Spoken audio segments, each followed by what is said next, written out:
आज का यह एपिसोड आप तमाम छात्रों, ऊर्जावान युवाओं और जो समाज में समझे जाने वाले, सम्मानित किए जाने वाले जो बुद्धिजीवी वर्ग के लोग हैं, उनको यह एपिसोड समर्पित है। मेरा आपसे निवेदन है कि चूंकि आज का विषय बहुत ही महत्वपूर्ण विषय है, इसलिए आपको इस एपिसोड को शुरू से लेकर अंत तक जरूर सुनना चाहिए। आपको बहुत आनंद आएगा और आपको ये भी लगेगा कि ये आपकी बात है जो आप पहले से समझते हैं। विषय है कि हमारे हाथ में एक जादुई छड़ी है जो बिल्कुल मुफ्त में मिला हुआ है, लेकिन हम अक्सर उस जादुई छड़ी का प्रयोग करने से चूक जाते हैं, जिसकी वजह से हमारे रास्ते में आने वाले कई सारे अवसर भी हमसे छिटक जाते हैं। और वो है सम्मान देने की कला, सम्मान देने की क्षमता। ये दोनों ही महत्वपूर्ण है। हम जिन भगवानों की पूजा करते हैं या जिस किसी को अपना इष्ट मानते हैं, खुदा मानते हैं या गुरु मानते हैं, हम उनकी आराधना करते हैं, इबादत करते हैं या उनके सामने झुकते हैं, तो यकीन मानिए कि यह सब कुछ हम उस पत्थर की मूर्ति के लिए नहीं करते हैं जिसे किसी मूर्तिकार ने बनाया है और कभी न कभी किसी न किसी ने उसको पैसे देकर खरीद कर लाया है और उस मूर्ति का प्राण प्रतिष्ठा करके, प्राण प्रतिष्ठा का अर्थ ये है कि प्रत्येक भगवान के जो गुणवत्ता है वो अलग अलग है। हम उस गुणवत्ता के सामने झुकते हैं, उस गुणवत्ता का सम्मान करते हैं, उस गुणवत्ता की पूजा करते हैं। और जब कभी भी हम उस गुणवत्ता के सामने झुकते हैं या उसका सम्मान करते हैं, तो यकीन मानिए कि हम उस गुणवत्ता को अपने अंदर आने के लिए और क्रियाशील बनने के लिए रास्ता देते हैं। सम्मान देना, चाहे वो कोई व्यक्ति हो या वह वस्तु हो या वह स्थान हो, हमारी नैतिक जिम्मेवारी है। सम्मान का जो तात्पर्य है वो तात्पर्य है कि किसी के व्यक्ति के या वस्तु की उपयोगिता के आधार पर या स्थान की महत्ता के आधार पर जब कभी भी हम उसे सम्मान देते हैं तो उसका जो अंतिम लाभ है वो हमें मिलता है। सम्मान देने का अर्थ है कि आप उसके महत्व को स्वीकार कर रहे हैं और जिसके महत्व को आप स्वीकार कर रहे हैं उसको आप सम्मान दे रहे हैं और सम्मान देते समय उसके महत्व को आप जो है सिरोधार्य भी कर रहे हैं कि वो महत्ता आपके अंदर आकर आपको भी चमकाए और आप भी सम्मान के योग्य बने। काल कहने के लिए 3 प्रकार के होते हैं: भूतकाल, वर्तमान काल और भविष्य काल। लेकिन हकीकत में देखा जाए कि जो समय की अवस्था हमारे हाथों में है एक अवसर के रूप में, वह सिर्फ वर्तमान काल का वह क्षण है जब मैं बोल रहा हूँ, जब आप कुछ कर रहे हैं। वह जो क्षण है, वह क्षण सबसे महत्वपूर्ण है। उसके अतिरिक्त जो भी काल है, वो कोई भी काल हमारे हाथों में नहीं होता है। इसलिए यह क्षण जहाँ हम खड़े हैं, जहाँ से हम कुछ कर रहे हैं, जिस क्षण में हम जो है कुछ व्यवहार कर रहे हैं, वह क्षण बहुत महत्वपूर्ण होता है। सम्मान एक ऐसी चीज है, एक ऐसी जादुई छड़ी है कि जिसको आप सम्मान देते हैं, सम्मान देते वक्त जब आप सम्मान देते हैं तो पहले तो स्वयं आप बहुत सम्मानित, अपने आप में कई गुना जितना सम्मान देते हैं उसका कई गुना हम स्वयं सम्मानित महसूस करते हैं। दूसरा कि जिसको हम सम्मान दे रहे हैं, चाहे वो व्यक्ति हो या वस्तु हो या स्थान हो, वहां पे भविष्य के जितने भी अवसर हैं, उन तमाम अवसरों को अपने पक्ष में करने का आप पहला प्रयास करते हैं, क्योंकि प्रत्येक व्यक्ति हमारे लिए एक अवसर है। और स्वर्ग की शुरुआत अगर कहीं से होती है तो वो हमारे परिवार से होती है। किसी भी परिवार में भिन्न भिन्न विचार और मानसिकता के लोग एक जगह अनुशासित ढंग से एक दूसरे का सम्मान करते हुए जब रहते हैं, जहाँ किसी पर्दे की जरूरत नहीं होती है, इतना लिहाज होता है एक दूसरे का, तो उसे हम घर कहते हैं।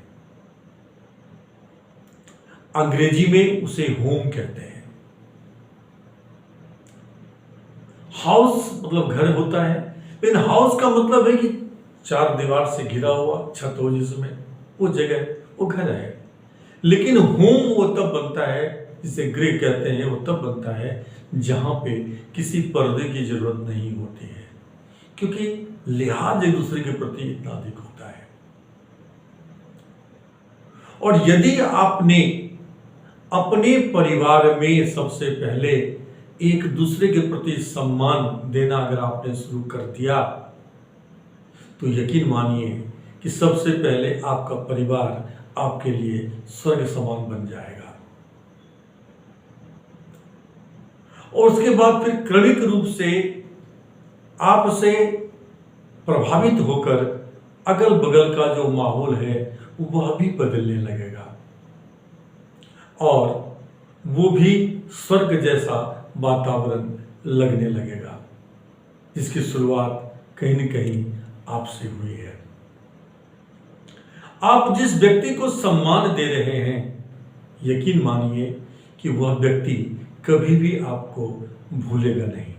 वो आपको याद ही सिर्फ इसलिए रखेगा क्योंकि आपने उसको सम्मान जो दिया है। जो व्यक्ति स्वयं से संतुष्ट नहीं है, वो सबसे पहले स्वयं का कभी सम्मान नहीं करेगा, और जो स्वयं का सम्मान ही नहीं कर सकता, वो दूसरे का भी सम्मान नहीं करेगा, और जो दूसरों का भी सम्मान नहीं करेगा, उन तमाम लोगों के पास अगर कभी कोई अवसर आएगा तो उस अवसर का कम से कम आपको कोई लाभ नहीं मिलेगा।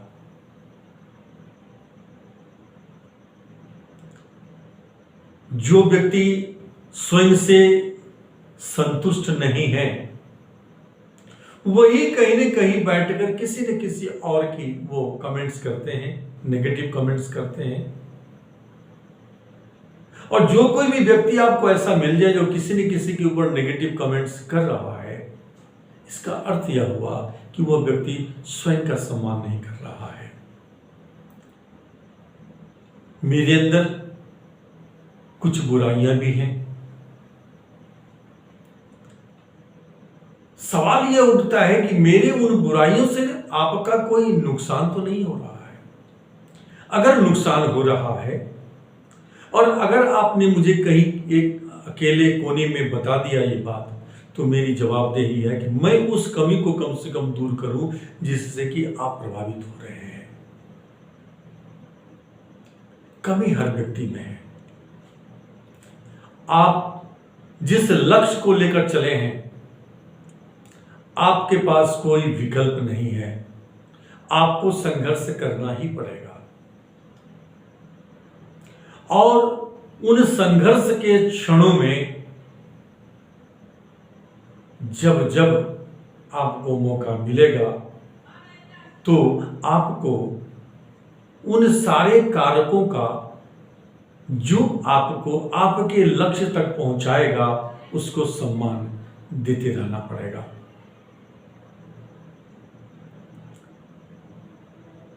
सम्मान एक ऐसी जादुई छड़ी है कि जिस रास्ते पर आप चल रहे हैं उस रास्ते पर जो भी लोग हैं, जिन किसी के पास जब कभी भी कोई अवसर आएगा, इसके बदौलत वो अवसर को जब कभी भी अगर वो अवसर आपके पास आएगा तो उस अवसर को आप तक आने में या आपको अपना लाभ पहुंचाने में कभी कोई दिक्कत नहीं होगी। सामने वाले के अंदर अगर कोई कमी है तो उसकी कीमत भी उस व्यक्ति को ही चुकाना पड़ेगा। वो हमारी चिंता का विषय नहीं है। हाँ, जहां कहीं लगता है कि किसी व्यक्ति के कमी की वजह से मुझे नुकसान उठाना पड़ सकता है, वहां उस व्यक्ति से उस मद में दूरी बना लेना सबसे अच्छा रास्ता है।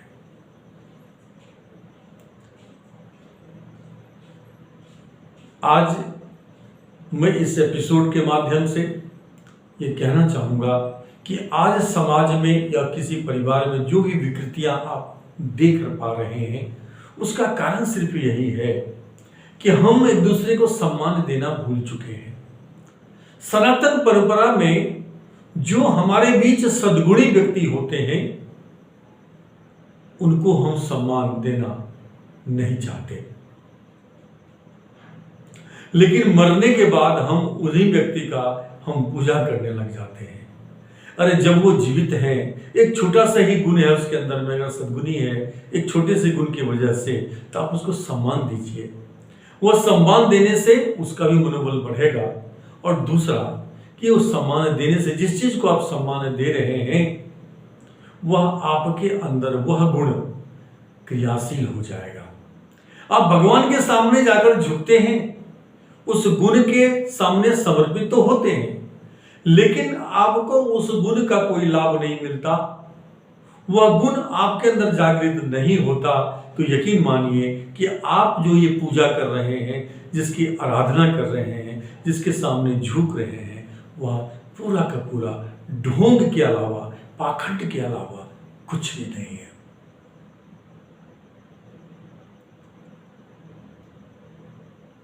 जीवन जितना सरल होगा उतना ही शुद्ध होगा। जो लोग बेहोशी में जिंदगी जीते हैं, वहां चमक दमक ज्यादा दिखाई देगा।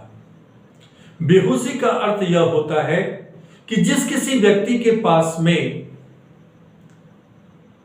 अच्छे खासे पैसे आ गए हैं या अच्छा पद मिल गया है, इन पद का मतलब होता है जवाबदेही मिली है, वो उन जवाबदेही को नजरअंदाज करके निज स्वार्थ में जब लग जाते हैं, तो हम कहते हैं कि यह व्यक्ति बेहोशी में जिंदगी जी रहा है।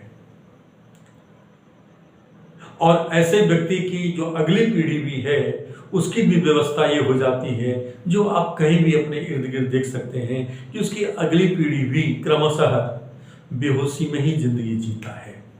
वो जो जिंदगी का जो असली आनंद है, जो सरल जीवन जी करके जो आनंद लिया जा सकता है, वह वो कभी नहीं ले सकता है।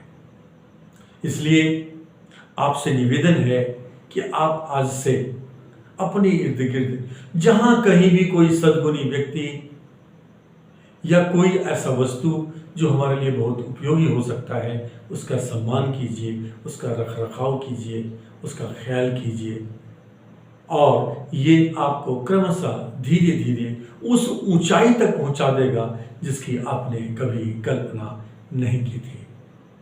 मेरी द्वारा कही गई बातें कोई बाबा का प्रवचन नहीं है। ये बातें 1 सेंटीमीटर न बाएं हो सकती है, ना 1 सेंटीमीटर दाएं हो सकती है, क्योंकि मैं कोई कथावाचक नहीं हूं। मैं तो आज भी एक अच्छा विद्यार्थी हूं और इस दौरान जो कुछ मुझे मिला है प्रैक्टिकल के आधार पर, वो बातें मैं आपसे शेयर कर रहा हूं। मिलते हैं फिर आपसे हम अगले एपिसोड में कुछ इसी प्रकार के एक महत्वपूर्ण मुद्दे को लेकर, जो आपके लिए, हमारे लिए बहुत महत्वपूर्ण है। Thank you very much for watching this video.